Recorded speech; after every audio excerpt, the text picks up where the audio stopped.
Hello everyone, welcome back to the Hollywood Actor's Guide to Surviving the Film and TV Industry. I am your host, Jennifer Lynn Warren, an actor and now a prolific writer. I've been writing so much lately, guys, and hopefully soon director, talking to you from out here in Hollywood, California.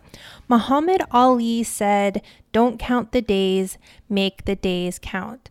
So some of you know that I am writing actually quite a bit. I'm finding it, I've talked on here about finding something other than acting that you find fulfilling creatively.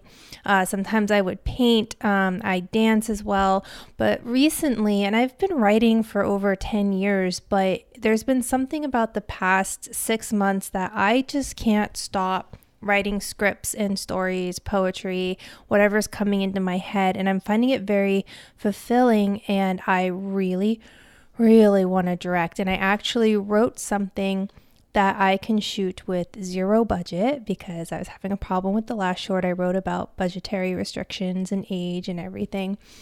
Because you don't write kids into your scripts unless you have money, people. It's a lesson learned for me. But so I am just feeling really passionate about doing this project, and I want to do this project right.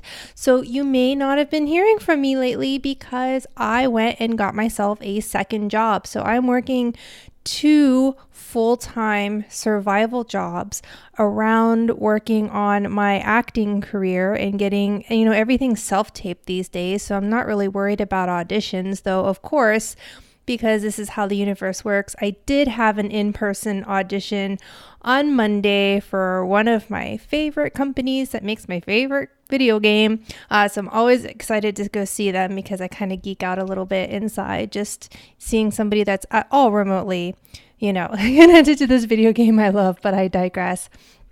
So I'm not really worried about that. What I am worried about is not counting my days and making my days count. And as an artist and as an actor, what I find fulfilling and what I hear a lot of people say the same thing is that we're storytellers and we just want to tell stories.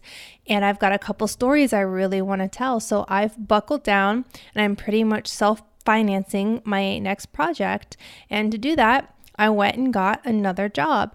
And I bet my manager or agent, I bet there are people out there, I'm kind of speaking for them. I don't mean to, but they give you the advice, you never tell a casting director you have any other job other than being an actor.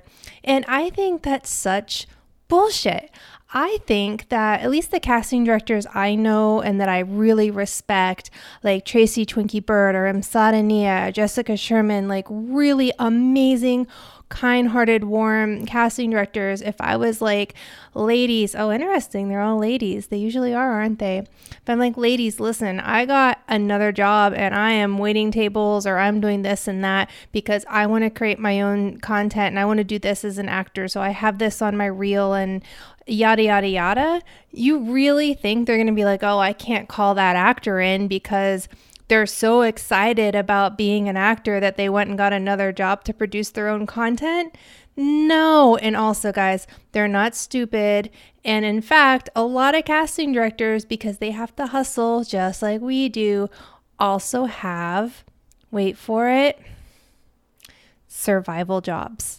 That's right. Just because you're a casting director, even a casting director working on some shows you may know, they have off seasons and you might see them driving for Uber or picking up a side job.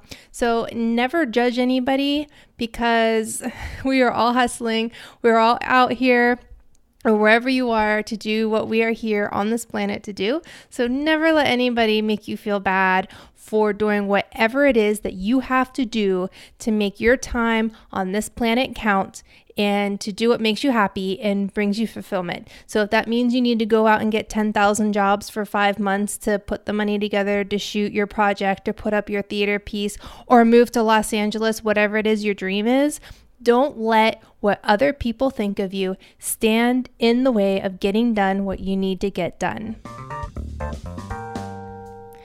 A few years ago, I had an audition I want to tell you guys about because I love casting directors.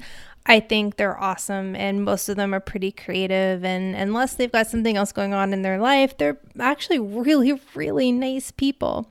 So I was going into this audition, and it was for this woman that was pretty much going out almost like a plank on a pirate ship, except it was like at the top of a building, and there was actually a stunt involved where I would actually fall, and I'm pleading for my life. So I'm in the audition and I'm off book. I've done all the work. Tears are streaming down my face. I'm shaking. Like I'm really, really in the moment. Like I'm like, I nailed it, guys. I nailed the audition. And I look up, and this casting director, and I'm not going to name her publicly, but I love her. It's a producer session. So there's a director and producer they're sitting in the front row, and it was kind of almost like a theater stadium seating. So she's sitting 2 rows back from them, and I see her, and she has the biggest smile on her face, and like silently, she's like, yes, this is awesome. Like I see her mouthing like these like really positive, like she knows like I'm there. And it's kind of a rookie casting director move. You shouldn't be doing that to an actor when they're in the moment. It felt good later knowing that she was so much on my side, that she was cheering me on. But I bring this story up because you never know what's going to happen in an audition room that might throw you. Luckily, it didn't throw me. However, I did not book the job, at least that day. I found out that I actually got passed over for a quote unquote actress who was on America's Top Model, like one of those shows, and they thought bringing her into the movie would get more people to watch the film. You know, it's how casting is done sometimes. So that happened to be right before I moved to Los Angeles. So I am in my car, packed full of stuff, and I'm in the middle of nowhere, New Mexico, and I get a phone call, and it's the first AD of this film. And he said the director wanted me to call to see if you could come in and actually play this role that you auditioned for, because the America's Top Model lady hurt herself doing the stunt. Big surprise, guys. And you were actually their first choice as an actor. Can you come in? The closest airport to me was 9 hours away, according to the app I had on my phone. This was a while ago, so maybe Waze could have gotten me there sooner, but there was no way I could have made it to set on time, unfortunately, and so I could not do the role.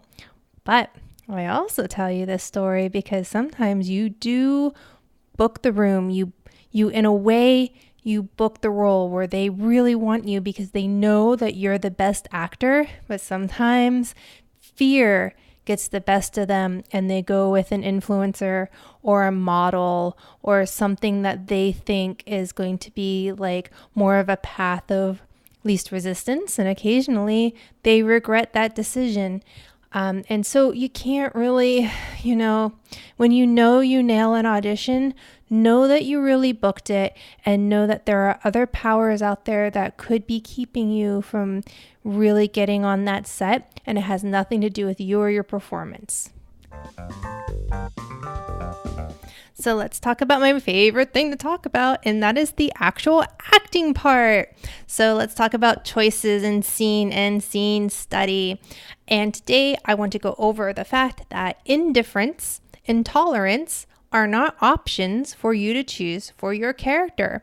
If your character seems to be indifferent in a scene or seems to just be tolerating something, there is something else going on. Nobody's ever indifferent. There's always something else going on. They're either indifferent because there's something else on their mind and that's what you're going to play. But indifference, just indifference doesn't work. It doesn't work. You have got to want something. If you can't say how you feel, how your character feels, then you haven't actually made a choice in the scene. So quit just saying things. Quit saying your lines and thinking that's enough, and figure out and quit just looking at the lines and thinking that's all that that's there. That's not all that's there in the scene. You need to look at how the character is behaving. Like really, really think about that. Not just what they're saying, not how it seems like they may behave, but really make a strong choice on how they are behaving. Try to really label a strong and specific opinion about how you feel about the other character in that scene, and that's going to tell you a lot about how you should be behaving, right? And so I want you guys to do a little bit of homework. I either want you to go on Actors Access. Go to the sides, and you should all have an Actors Access account. And I want you to find some sides that you are right for. And if you don't know how to do it, Google how to find sides on Actors Access and it will give you a walkthrough. And I want you to find a scene. And it doesn't have to be perfect for you, right? This isn't a real audition. And I really want you to read it and make decisions about the behavior that the character's making. Forget about everything else in acting. I just want you to focus on just the behavior, how they would be sitting, how they would be breathing, how they would be literally behaving in the scene. Are there things that are making them uncomfortable? What are their uncomfortable tics? Because a lot of times we just go through the motions of, okay, this is what the character's saying and this is how they're feeling, but we don't take that step 3 is if you know what they're saying and you know how they're feeling, how does that make them behave? And so I just, you're going to do the first 2, that's fine, but really focus on that step 3 and that behavior and make different choices. And it'll be even better if you guys actually have an audition you're working on right now. My fingers crossed. I hope every single one of you out there is just taking a break from working on your lines and your scenes and for your audition for tomorrow. And you're like, oh, great. And now you're excited to go back and work on some behavioral stuff and do things that are crazy. Do things you would never do in the audition room. Take choices all the way to the extremes of many different ends and then rein it back in, and you'll find that your choices become so much more interesting. Okay, everyone, I guess that's it for today. I apologize for the breaks between the episodes, but I gotta put first things first, and the first thing in my life is actually creating art. This podcast is kind of like a little art project for me. It feels really good to connect with you guys, and it does feel like a creative endeavor. So it makes me really happy, and it makes me happy when you reach out. So thank you very much for that. You can follow me on the Instagram at Hollywood Actors Guide. You can also follow me on the Facebook if you're more on the Facebook side at Hollywood Actors Guide again. My personal account is Jennifer Lynn Warren, but to be honest, I probably will ignore you there because I know we're all supposed to be using our social media for, promoting our projects and things like that.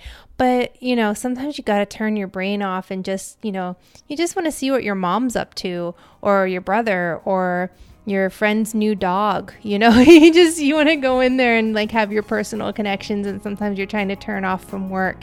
And so it's okay to step away from that kind of stuff. But if you have any questions, please feel free to email me at hollywoodactorsguide@gmail.com. Until next time, guys, break a leg out there and remember, you are not alone.